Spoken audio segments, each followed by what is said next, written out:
Kyle Brush, the man who needs no introduction, but I'm still up here giving him an introduction. This man, he does it all. He goes to Africa. He does a 20-week skate park tour all summer long with his Wisdom team. Then he'll go to Africa. He'll come back. He'll set up something like this. Then he speaks at churches. He does it all. And you know what? He's my best friend.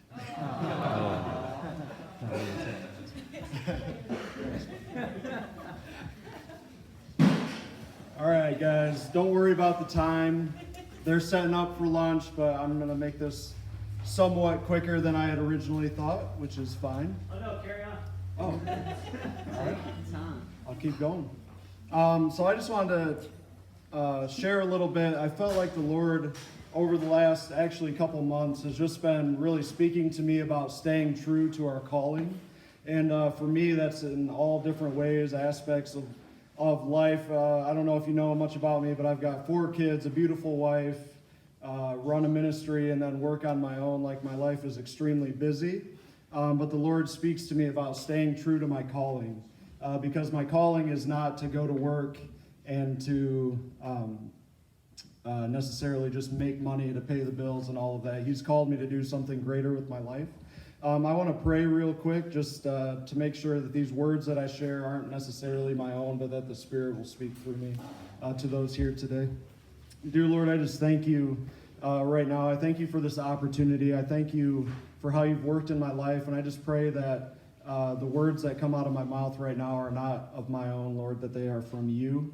And I pray that you would speak to everyone in this room today. Just thank you for what you've done in my story and my calling, and I just pray that it encourages those here today. In Jesus' name I pray. Amen. Amen. And so I wanted to share a quick verse with you guys. It's in 1 Corinthians chapter 1, verses, it's actually a few verses, 26 through 31. And if you want to turn to it, you can, or else I'll read it right here. 1 Corinthians chapter 1, verse 26 through 31. It says, "Brothers and sisters, think of what you were when you were called. Not many of you were wise by human standards. Not many were influential. Not many were of noble birth.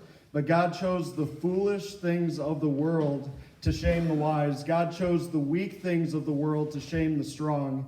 God chose the lowly things of the world and the despised things and the things that are not to nullify the things that are, so that no one may boast before him. It is because of him that you are in Christ Jesus, who has become for us wisdom from God, that is our righteousness, holiness, and redemption. Therefore, as it is written, let the one who boasts boast in the Lord." And so I want to just share a little bit of my story and just speak to what the Lord has done in my life, because I don't think that many of you know me outside of skate ministry. So I grew up out here. I grew up in a Christian home. My parents are amazing Christian people. I hope that you get the chance to meet them. So I had everything lined up for me to live in the truth and to be a follower of Jesus Christ growing up, right? And I found this thing in middle school that took me to trying to fit in with a group of kids at my school. And it was skateboarding, right? I was pretty introverted. You guys may not know it now, but when I was younger, I was an extremely introverted dude. And I wanted to fit in so badly, so I found this group of kids that I thought was cool, and I found skateboarding at 12 years old. That quickly led me down a path of, straying away from the truth and the things that I was taught growing up, into trying to follow what everybody else wanted me to do and be who everybody else wanted me to be. And long story short, middle school and high school was rough. Right after high school, I found out that my girlfriend at the time was pregnant. Literally 2 weeks after high school, my girlfriend told me that she was pregnant. A couple months after that, we went to an ultrasound appointment, found out that she was having twins. And I described the experience like this.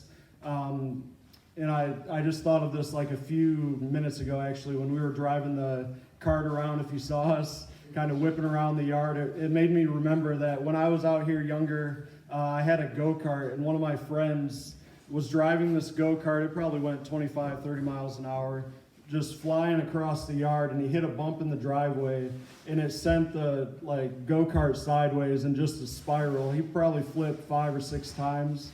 and landed on the wheels. Luckily, he was strapped in and he was okay. But that's kind of what my life felt like. I found out that I was going to be a dad, and I went in the spiral, right? I went into this, deep anger, deep resentment, deep bitterness, and all of this type of stuff. And I just completely strayed away from anything that my parents had taught me, anything that I knew of the truth or anything like that. And I became an angry person. I absolutely hated the twins' mom. I absolutely hated who I was. I hated all sorts of things in my life. And it came to a point when I was 23, so this is like 4 or 5 years after. I was now married to my beautiful wife, but I was dealing with all sorts of stuff from the past relationship and court battles and all of this type of junk that Satan, in John 10:10 it says that the thief comes only to steal, kill, and destroy. And man, he had worked his way so hard in my life. And at 23, I came to this point where, the relationship with my wife and I was not great. We were stressed out about money. We were stressed out about court battles. We were stressed out about, our twins and our son and all of this type of stuff. And this truth started to flood back into my mind. And I came to this point where, I fully surrendered my life to Christ. I was like, I have messed this up. I have been in a spiral. I have done all of these things that I'm not proud of. I've said all of these things that I'm not proud of, and I've messed this all up. I said, Lord, I've messed it up. What do you want of my life? What do you want to do with my life? What is my calling? What is my purpose?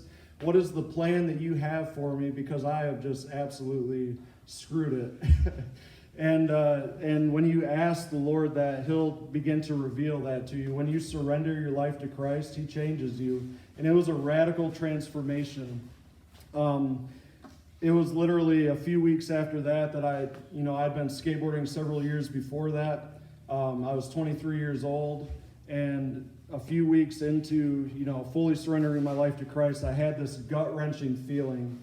Have any of you guys been on Top Thrill Dragster before at Cedar Point? I haven't been back since, but I remember sitting on Top Thrill Dragster, and I've put all of my trust in the people that have designed this roller coaster, and I have absolutely no idea what's going to happen. And I just have this deep pit in my stomach, right? Have any of you guys experienced that? You're like, I'm about to shoot 120 miles up this 400 and some foot tower, and just absolutely, I could just fly off the tracks or whatever. But that's kind of the pit. Like literally, I had a pit in my stomach that if I didn't start using skateboarding as a tool to reach kids in my community, that I was just going to absolutely blow it. And so it was literally a pit in my stomach that I needed to follow this calling that God was doing and the way that He was shaping and changing my life. And so the calling started at 23. I was still introverted. I was still, scared. Like the thought of leading Bible studies or reaching out to kids or anything like that was just absolutely scary to me. The thought, like back then I thought like standing in a room like this and speaking to, however many people are here right now, I would have probably fainted. Like my heart would have been racing so bad and I would have been scared to do that.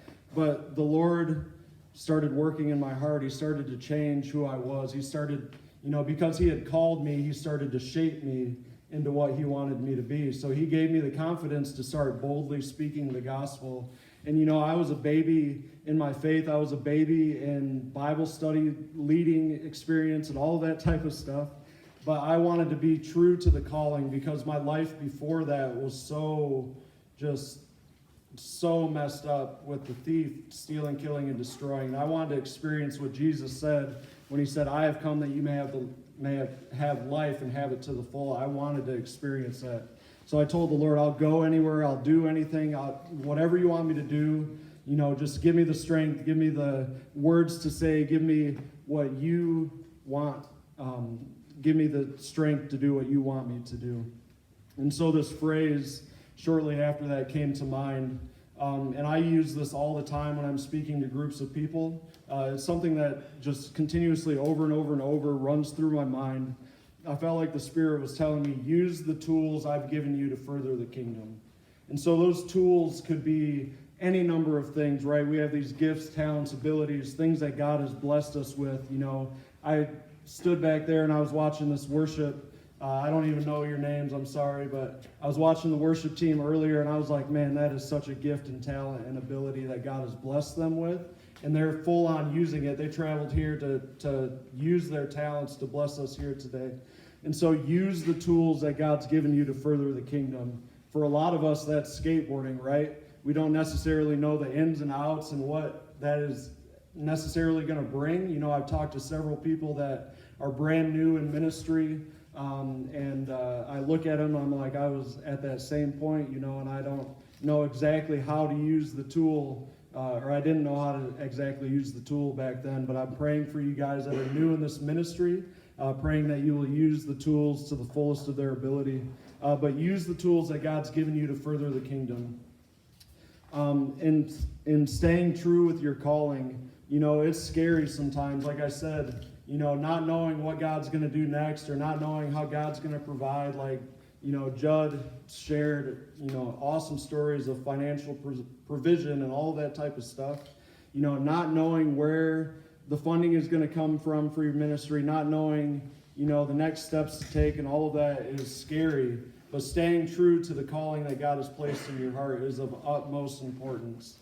And over the last 7 years, you know, I started this ministry in 2012. I'm a completely different person than I was back then. You know, the Lord has shaped and transformed me into who He wants me to be, taking me all over the place in places that I never knew that I would go. And done ministry and spoke to, you know, countless people. And it's all to boast in the power of what God has done to my life. We like to, you know, get down because people don't understand our calling. People don't understand what skateboarding is all about. They don't understand the brotherhood and sisterhood that comes with it, right? Like this verse says, God has used the foolish things of the world to shame the wise, right? God's chosen weak things of the world to shame the strong. God's chosen lowly things of the world and the despised things. You know, a little bit before this in 1 Corinthians it says, for the message of the cross is foolishness for those that are perishing. You know, people aren't going to necessarily understand it, or they might think that it's foolish, but always stay true to the calling. You know, I've talked to, I can't even remember how many people that I've talked to about my ministry and what we do and what we want to do and all of this type of stuff, and they just don't understand the calling. You know, pastors and church leaders and all of that, and that's gotten me down a lot, and I'm sure that you guys have experienced that too. But know that it's not always going to be understood and that it's going to be difficult to gain support just simply because it's, you know, for a lot of people, they see it as a foolish thing, right? We're a bunch of grown men and women that ride around on pieces of wood that are essentially toys, right? Like Mike Steinkamp put it on the drive home the other day, you know, we're a bunch of grown men riding on toys. People think that that's foolish, but each and every one of us has stories of how skateboarding and sharing the love of Jesus through skateboarding has impacted, you know, either your life or somebody else's life. So don't get down on people thinking that it's foolish, right? God uses the foolish things of the world to shame the wise. And one of the last things I wanted to share with you guys, share the gospel explicitly. I was reading up, you know, what exactly does explicit mean? And it's in a clear and detailed manner, leaving no room for confusion or doubt, right? We see explicit content on anything, you know, movies or music or whatever. You know, Satan is explicitly pushing, you know, his agenda on people all the time, right? It's very clear what he's doing to mislead people. But at the same time, if we can share the gospel explicitly when we go to a skate park or when we, you know, when we're leading a Bible study or when we're just in conversation, building relationships one-on-one with people, when we share in a clear and detailed manner, leaving no room for confusion or doubt, we're making it very, very clear, right, in an explicit way. And I wanted to share another verse. I shared this with a group of skaters just as we were on our tour this summer, going from different skate parks all around West Michigan. This verse was just really running through my mind. Matthew chapter 9, verse 37. and 38, it says, then he said to his disciples, the harvest is plentiful, but the workers are few. Ask the Lord of the harvest, therefore, to send out workers into his harvest field. For me, if you guys have seen my handle or my tag, you know, I am the unlikely servant, just because of all of the different things that, you know, I've done in my past and the ways that I've messed up. I think that it's unlikely that I'm in a position here to serve the Lord in the capacity that I do. But as I've been true to the calling, I've seen that as I'm in the harvest, as I'm out there, you know, the harvest is plentiful. Every time I go to a skate park, there's like just so many kids there that don't know the Lord and that are being fed lies from Satan, right? Being fed lies through Thrasher or whatever there is out there that's pushing, you know, this anti-God agenda or whatever. And I don't see a lot of people that are doing the same thing as me, right? A lot of us have traveled all over the country because there's not just a core group really close to us, right? There's not a core group of servants at the skate parks. And this is actually a really unique experience for me because I think it's amazing that all of you traveled here. But the harvest is plentiful, but the workers are few. When you go to a skate park, there's not a lot of us out there, right? There's not a lot of Christian skaters that you guys have met up with or anything like that. But I want to make it known that the harvest is definitely plentiful. And I want to encourage you, you know, that if we don't go, who will, right? If we don't step foot into the skate parks, if we're not that positive influence showing the love of Christ at the skate parks, who else is going to go do that? You know, we don't see the local church, not to bash the church or anything like that. You know, that's not their calling. That's not, you know, where God's placed them. That's not the gifts and abilities and talents that God's given them. You know, the church doesn't just show up at the skate park, and if they did, what's going to happen? They're probably going to get laughed out or pushed out or whatever. But with us, you know, as workers in this harvest of skateboarding, we have this unique opportunity to relate. The minute that we step on a board, the minute that we ride into a park, we already relate with everybody that's there because we have a common passion and common goal to skate and have a good session. Use those opportunities, you know, not just to get a good session, but if you see a kid off to the side or a kid that, you know, you can tell that needs a little bit of love or needs a, you know, somebody to talk to or whatever, use those opportunities. If you have to miss out on the session, know that the work that you're doing is to continue to work at the harvest, because we know that the harvest is plentiful, right? So don't let those opportunities go stray. Yeah, that's pretty much what I wanted to share with you guys. I'd love to talk to you more about my story and experiences, but for the sake of time, I'll end it here. So with that being said, is lunch about ready, Melanie? All right, lunch is ready to go. So we're going to break here for lunch. Anything that I'm missing, Jeff? All right. I'll pray for the food right here. And let's eat some bread. We do have options for gluten-free, vegetarians, and we'll try to figure out something so nobody goes hungry, all right? Let's go to the Lord in prayer for this food and continue to pray over this conference and this time here. Lord, just thank you again for all of these people that have traveled out. Thank you for this food. Thank you for Battleground and volunteers that have provided lunch today. Pray that you would continue to bless them in their ministry, and Lord, just bless this food to our use. Lord, I pray over the rest of the sessions and speaking and things going on this early afternoon. I just pray that you would speak into the lives of those that are here, that you would just reveal new truths and things that we can work on and things that we can better ourselves in. I know that you've already revealed several things to me, and I'm like, Lord, this is so amazing to have this opportunity. So thank you for orchestrating all of this, for working through our words and the things that we share. Lord, thank you for all your many blessings. In Jesus' name I pray. Amen. Amen.